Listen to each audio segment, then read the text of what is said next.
আমাদের তিনটা কাম। একটা হলো গুনাহ থেকে মুক্ত থাকা, 2 নম্বর হলো শরীয়ত সুন্নতের উপরে চলা, 3 নম্বর হলো আল্লাহকে জানা, আল্লাহকে চেনা, আল্লাহকে বুঝা, আল্লাহকে পাওয়া, আল্লাহকে হৃদয়ঙ্গম করা, আল্লাহকে রাজি খুশি বানাইয়া কবরে দেওয়া।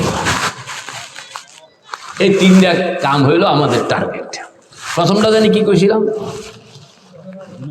জোরে কোন, আরো জোরে, আরো জোরে।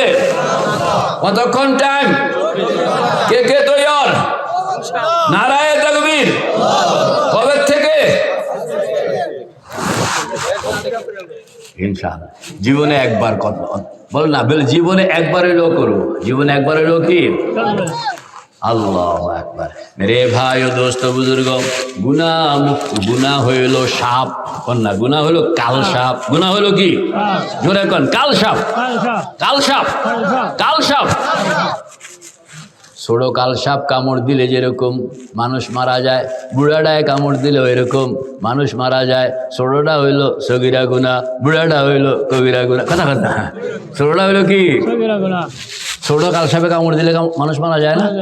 কাল সাপ তো কাল সাপ, কাল সাপ কাল সাপে, এটা কামড় দিলে মানুষ মারা যাবে। এখন ছোট হইলে এটার নাম সগীরা গুনাহ, বড় হইলে এটার নাম কি? কবিরা গুনাহ। আল্লাহু আকবার। এজন্য সব গুনাহ থেকে, সব গুনাহ থেকে আল্লাহু আকবার।